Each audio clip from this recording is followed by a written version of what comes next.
नमस्कार। हम भारत में रहते हैं। भारत में जो शासन व्यवस्था है, उसे हम लोकतांत्रिक शासन व्यवस्था कहते हैं। लेकिन पूरे विश्व में 200 से ज़्यादा देश हैं और उन सभी देशों में शासन व्यवस्था अलग-अलग प्रकार की है। तो आज हम यही पढ़ेंगे कि दुनिया में जो शासन व्यवस्था है, वो कितने प्रकार के हैं और उन व्यवस्था के अंदर भी अलग-अलग तरह की व्यवस्थाएँ हैं।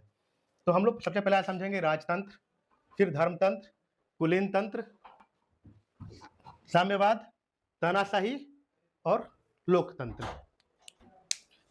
राजतंत्र राजतंत्र जो है वो पुराने समय से चला आ रहा है। आप सभी जानते होंगे वेद, पुराण या जो हमारे धर्म ग्रंथ है या फिर अलग-अलग तरह के धर्म ग्रंथ है हर एक दुनिया में, सभी में कोई ना कोई कहानी है जिसमें राजा ही है, जिसमें रानी है, राजा है। तो ये सारे राजतंत्र ही है। जैसे आप रामायण पढ़ते हैं तो उसमें राजा राम की कहानी है। महाभारत पढ़ते हैं तो उसमें पांडव हैं, कौरव हैं, ये सब अलग-अलग तरह के राजा हैं, वहाँ पे बहुत सारे राजा हैं।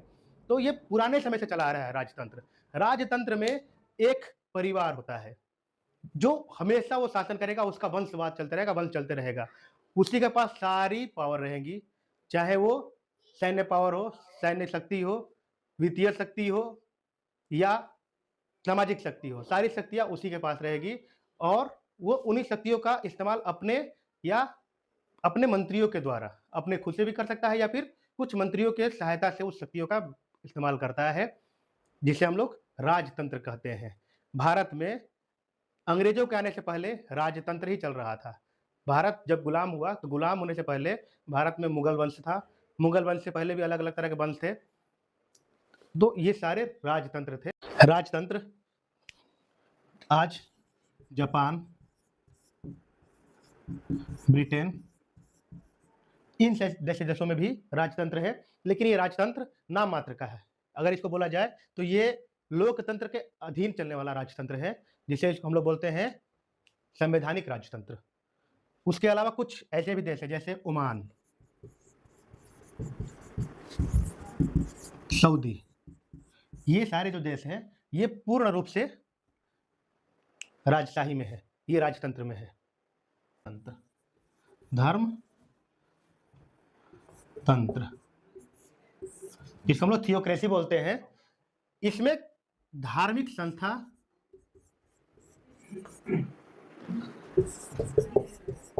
या धर्मगुरु, इनके द्वारा सारा शासन चलता है। जैसे आप देख सकते हैं वेटिकन सिटी,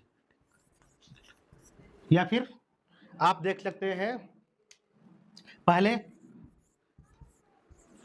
खिलाफत था, जो टर्की में भी खिलाफत था, जो प्रथम विश्व युद्ध के बाद समाप्त हो गया। ये सारे जो थे एक तरह के धर्मतंत्र ही थे। इसमें धार्मिक संस्था मतलब जो खिलाफत थी उसमें एक तरह की संस्था भी थी और उसमें एक खलीफा भी होते थे जो हेड होते थे। उसी तरह से जो वेटिकन सिटी है उसमें भी एक तरह का धार्मिक गुरु होते हैं, जैसे जिसको हम लोग पोप बोलते हैं। अब हम लोग समझते हैं कुलीन तंत्र। कुलीन तंत्र, जिसको हम लोग ओलिगार्की बोलते हैं। आज आप लोग बहुत बार नाम सुनते होंगे रशियन ओलिगार्क। तो ये कुलीन तंत्र क्या है? कुलीन तंत्र में कुछ चुनिंदा लोग होते हैं, जैसे अमीरों का एक संगठन हो गया या अमीरों का एक गिरोह बोल सकते हैं या अमीरों का एक संस्था बोल सकते हैं, या फिर कुछ लोग जन्म से कुलीन मान लेते हैं, अपने जन्म से अपने को कुलीन मान लेते हैं। उनका है शासन और वो पूरे शासन को डोमिनेट करते हैं, सारा कंट्रोल उन्हीं के पास होता है, सारा संगठन उन्हीं के साथ चलता है। उसको हम बोलते हैं कुलीन तंत्र। जैसे मैंने अभी पहले शुरू बताया था, रसिया में जो है कुछ आज जो वहाँ के पुतिन है, उन्होंने कुछ ओलिगार्क बना लिए हैं, कुछ कुलीन बना लिए हैं, जिसको सारा संस्था, सारा धन दे दिए हैं, देश का सारा धन पर उनका कंट्रोल है और वो अपनी कुछ छोटी-छोटी सेना रखे हैं। जब जरूरत पड़ती है पुतिन को युद्ध लड़ने के लिए, जैसे भी यूक्रेन में लड़ने के लिए उनको जरूरत पड़ी थी, तो वो उन ओलिगार्क से ही कुछ सैनिक लेकर लड़ने जाते हैं अपने देश के साथ। उनकी अपनी देश की भी सेना है, लेकिन जब ये इसलिए जो है रूस पूरी तरह से ओलिगार्की नहीं है या फिर कुलीन तंत्र नहीं है, लेकिन कुलीन तंत्र का एक तरह का वो एग्जाम्पल है, आप मान के चल सकते हैं। साम्यवाद, साम्यवाद जो है ये इसमें एक ही पार्टी होती है, एक पार्टी, इसको हम लोग एक पार्टी सिस्टम भी बोलते हैं। एक पार्टी रहेगी, वही चुनाव लड़ेगी। जैसे चीन, जो उत्तरी कोरिया है, उत्तरी कोरिया, ये जो देश हैं ये सारे इसके अधीन आते हैं, इसके अंदर आते हैं, साम्यवाद के अंदर आते हैं। इसमें एक ही पार्टी होती है, जैसे चीन में जो पार्टी है उसका नाम है कम्युनिस्ट पार्टी ऑफ चाइना।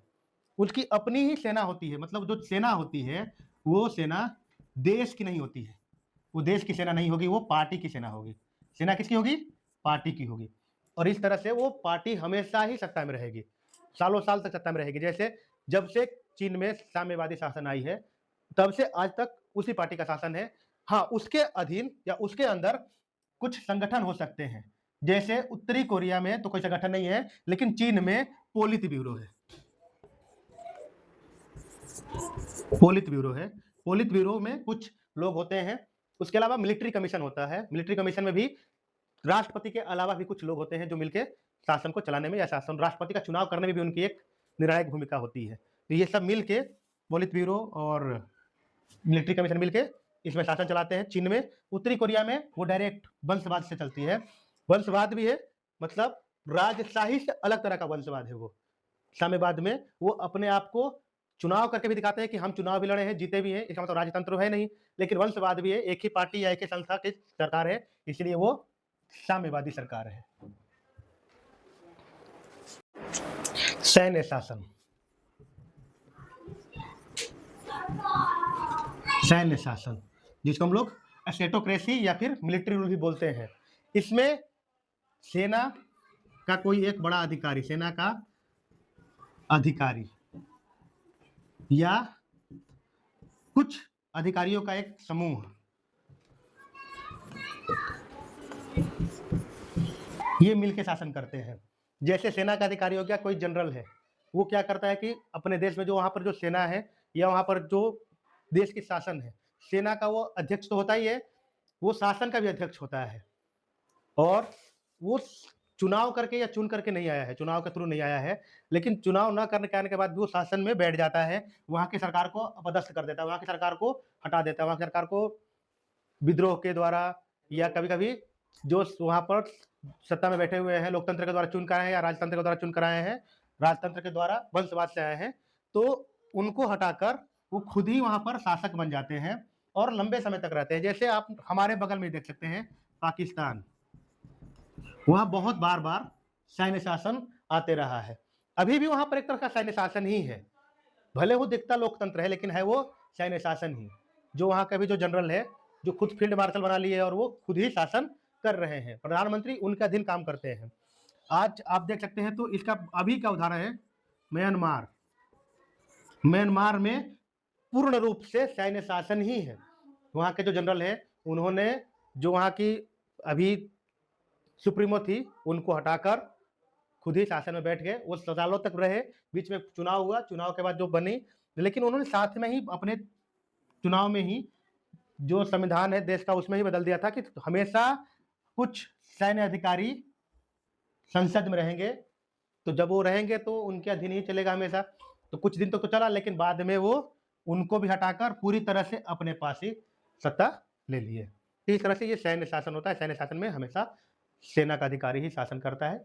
ये अलोकतांत्रिक है, गैर कानूनी भी है, लेकिन बहुत जगह इसे लोग वैलिडेशन देते हैं अपने देशों में। तानाशाही, इसको हम लोग अधिनायकवाद भी बोलते हैं, इंग्लिश में डिक्टेटरशिप बोलते हैं। जैसे आज हम सब जानते हैं उत्तरी कोरिया, उत्तरी कोरिया का हमने भी उदाहरण दिया था साम्यवाद में भी, यहाँ पर भी वो आएगा, क्योंकि यहाँ पर मैंने जब बताया था साम्यवाद में, तो वो अपने पार्टी को साम्यवादी पार्टी ही बोलता है, तो इसलिए हम लोग उसको साम्यवाद में भी लेकर चलते हैं। लेकिन वो पूर्ण रूप से तानाशाही है, अधिनायकवाद है। इसमें एक व्यक्ति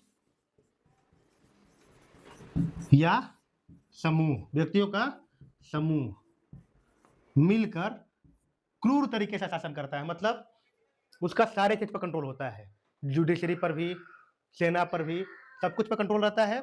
और साथ ही साथ वो व्यक्ति, अगर एक व्यक्ति है तो वो उसका वंश ही हमेशा रहेगा बिना चुनाव के या चुनाव करने के बाद भी। जैसे उत्तरी कोरिया में